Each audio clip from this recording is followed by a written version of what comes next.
皆さんごきげんよう。三輪明宏でございます。今日はね、日本人が大好物だけれど大嫌いでもある話題、お金について品よくでも容赦なくぐったぎって差し上げますよ。お金の話をすると嫌われるとよく申しますけれど、本当にそうかしら。嫌われてるのはお金の話そのものじゃなくて、その人の下品さ、浅ましさ、心の貧しさなんですよ。まず日本人というのは世界でも珍しいぐらいお金の話が下手な民族です。稼いでいても黙る、困っていても黙る、デート代をどうするかでも黙る、黙って我慢して最後はなんとなく冷めちゃってと人間関係を壊す。バカバカしいと思いませんか？お金は生活の血液です。血の流れを誰も話したがらない家族なんて早死にしますよ。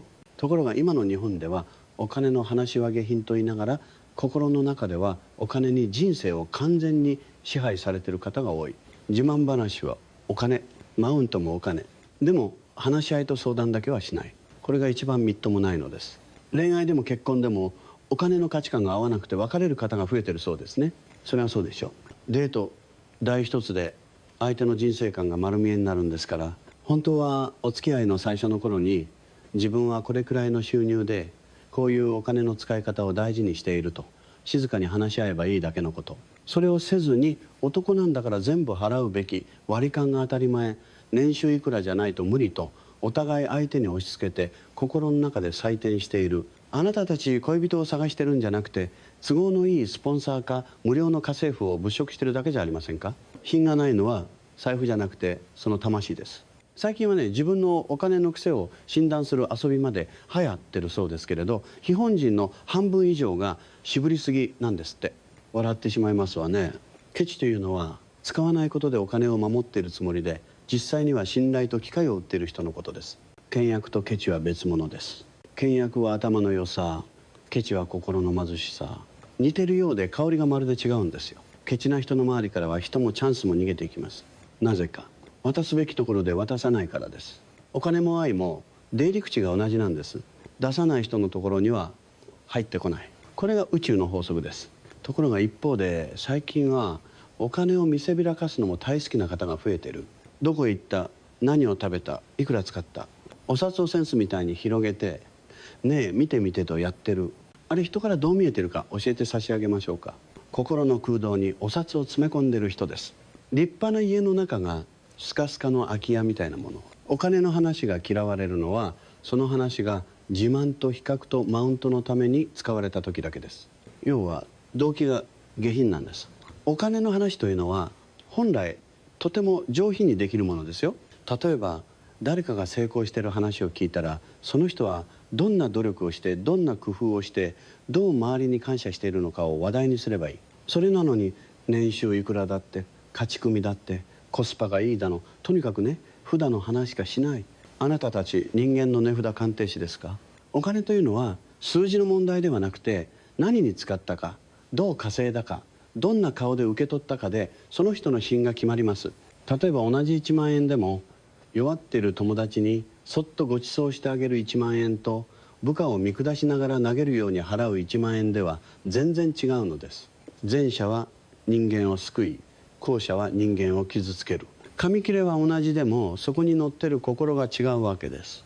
私が昔から申し上げているのは、お金は薬にも毒にもなるということです。ありがたみも使い方も知らない人間に急に大金を与えると大抵は人生を壊します。宝くじで大金を当てて不幸になった話はいくらでもありますでしょう。お金そのものが悪いのではなく、それを扱う心の器が未熟だから振り回されるのです。ですからね、本当に品のあるお金の話というのはいくら持ってるかではなく、自分の器の大きさにどうお金を合わせていくかっていう話なんです。ところが今の風潮は真逆です。器は小さいまま数字だけ大きくしようとする。愛も感謝も努力もないまま効率よく儲ける方法だけ求める。そんなもの、心の筋トレを一切しないで筋肉増強剤だけ売ってるようなものです。体が壊れるに決まっています。品のあるお金の話というのは3つポイントがあります。1つ目、比べない。2つ目、見せびらかさない。3つ目、困ってる人の前で威張らない。とても簡単でしょう。にもかかわらずその簡単なことが怖いぐらいできていない。特に3つ目、自分より少ないお給料の人の前でわざとらしく高いものの話ばかりする。家族の前で俺が稼いでやってると威張る恋人に向かって、そんな収入じゃ無理と平気で言う。あなたたちその言葉で相手の人生の誇りをどれだけ傷つけているか考えたことおありかしら。お金というのは稼いだ額よりも守った誇りで評価すべきものなのです。逆にきちんとしたお金の話をちゃんとできる人は信頼されます。今これくらいのお金で生活していて、ここが不安で、でもこういう優先順位で使いたいと穏やかに話せる方、自分の見栄のためではなく一緒にどういう暮らしを作っていこうかと相談できる方、そういう人は芯があります。謙虚さと責任感があるからです。お金の話を避け続ける人は大抵現実から逃げているのです。中身も計画もないまま好きな人と一緒なら何とかなると根拠のない甘えで相手を巻き込む。それもまた立派な無責任です。お金の話なんて夢がなくて嫌という方がいますけれど、本当に夢がある人ほど実は現実の数字にシビアですよ。舞台だってそうです。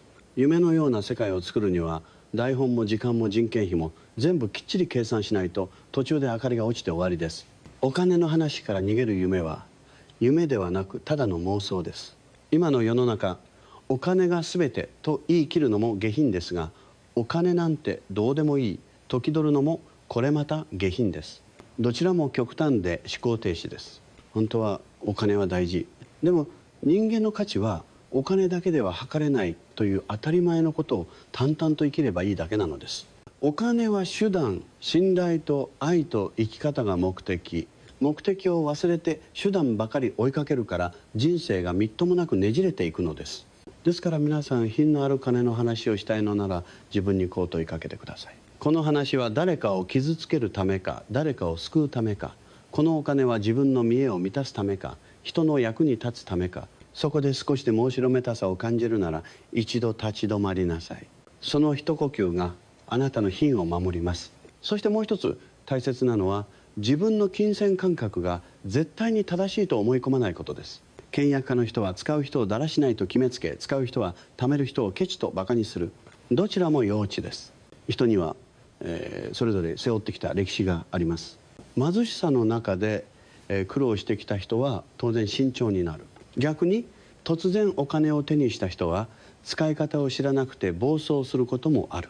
それをすぐにセンスがないと切り捨てるのはあなたの心が貧しい証拠です。品のある人は自分と違う金銭感覚の人を見てもまず観察し学ぼうとします。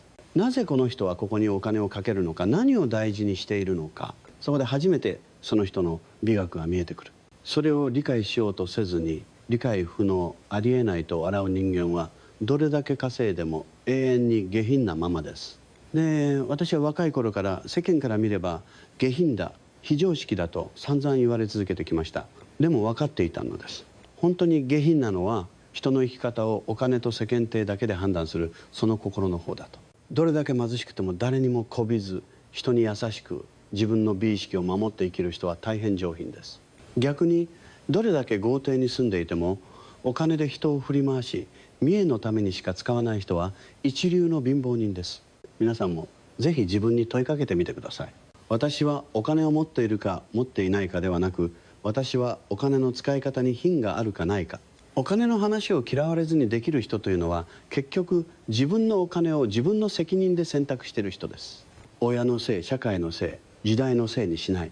足りないなら足りないなりにどう工夫して幸せになるかを考える。その姿勢が聞く人に安心感を与えるから、この人のお金の話は聞いていて嫌な感じがしないと思われるのです。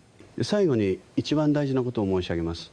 お金の話をすると嫌われる人はお金の話をしているようでいて、本当は自分を大きく見せたい話しかしていない。品のある人はお金の話をしているようでいて、自分も相手も少しでも楽に幸せに生きられる話をしている。違いはそれだけです。さあ、あなたはどちらの側に立ちたいのか。その選択は通帳の残高ではなく、あなたの心の残高が決めるのですよ。では皆さん、どうか今日から品のある金の話ができる美しい大人になってくださいませ。人に自慢するためのお金ではなく、人と分かち合うためのお金をどうか大事になさってください。